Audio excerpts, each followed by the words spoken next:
আসসালামু আলাইকুম। আমি ডাক্তার জাকির হোসেন, বিএচএম এর সরকারি homeopathy medical college. Natural medicine এবং ন্যাচারাল খাবার, অর্থাৎ প্রাকৃতিক চিকিৎসা এবং প্রাকৃতিক খাবার।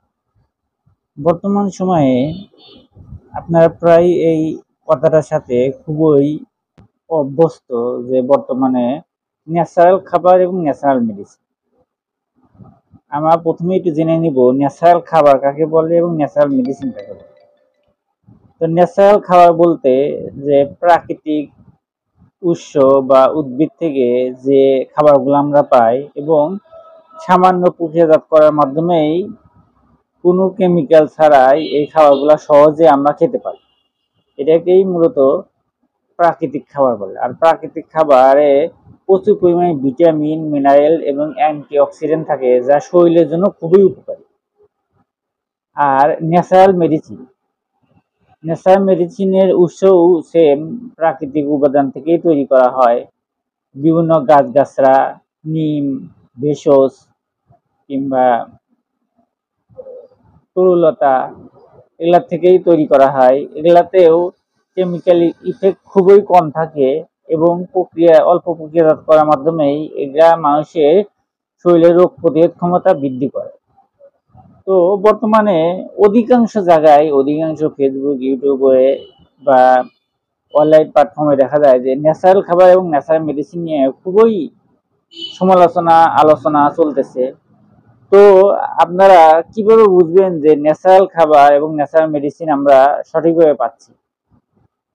বর্তমানে ফেসবুকে, ইউটিউবে কিংবা অনলাইন প্ল্যাটফর্মে অনেকেই বলতেছে ন্যাচারাল খাবার, ন্যাচারাল মেডিসিন, কিন্তু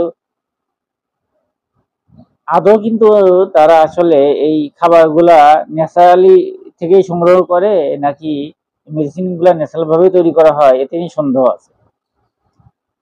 আর আরেকটা বিষয় হচ্ছে যে ন্যাচারাল খাবার এবং ন্যাচারাল মেডিসিনে কেমিক্যাল ইফেক্ট থাকবে না, এবং আরেকটা বিষয় হচ্ছে এতে শরীরে ক্ষতিকারক কোনো প্রভাব পড়বে না। কিন্তু বর্তমানে যে খাবারগুলা খাওয়া হয় বা যে মেডিসিনগুলা খাওয়া হয়, এতে শরীরের কার্যকারিতা খুবই কম, এবং যে খাবারগুলা খাওয়া হয় তাতে শরীরের শক্তি সামর্থ্য খুব একটা পাওয়া যাচ্ছে না।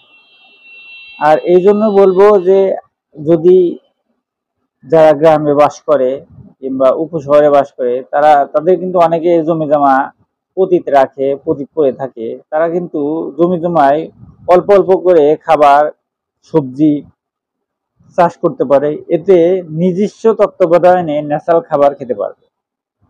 এবং ন্যাচারাল মেডিসিনের ক্ষেত্রে অথেন্টিক সোর্স থেকে মেডিসিন গুলা নেবে।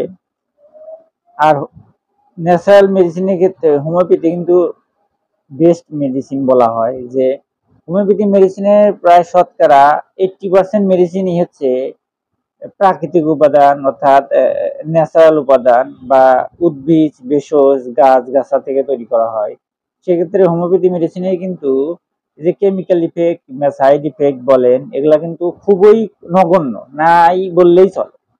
এবং যদি শরীরকে সুস্থ রাখতে চান, মনকে সতেজ রাখতে চান এবং আপনার কার্যক্ষমতাকে আরো দ্বিগুণ বৃদ্ধি করতে চান, তাহলে অবশ্যই হোমিওপ্যাথি চিকিৎসা করবে এবং একজন রেজিস্টার অভিজ্ঞ হোমিও ডাক্তারের শরণাপন্ন হয়ে আপনার নিজের সমস্যা বলে চিকিৎসা নেবেন। ইনশাল্লাহ দেখা যায় যে আপনার যাবতীয় সমস্যা অতি অল্প সময়ের ভিতরে ইনশাল্লাহ সমাধান পাবে। আগামী ভবিষ্যৎ, আগামী প্রজন্ম একটা সুখ, শান্তি এবং কেমিক্যাল মুক্ত এবং রোগ মুক্ত জীবনযাপনে অভ্যস্ত হবে, এই কামনায় আজকের মতো এখানে বিদায় নিচ্ছি। আসসালামু আলাইকুম।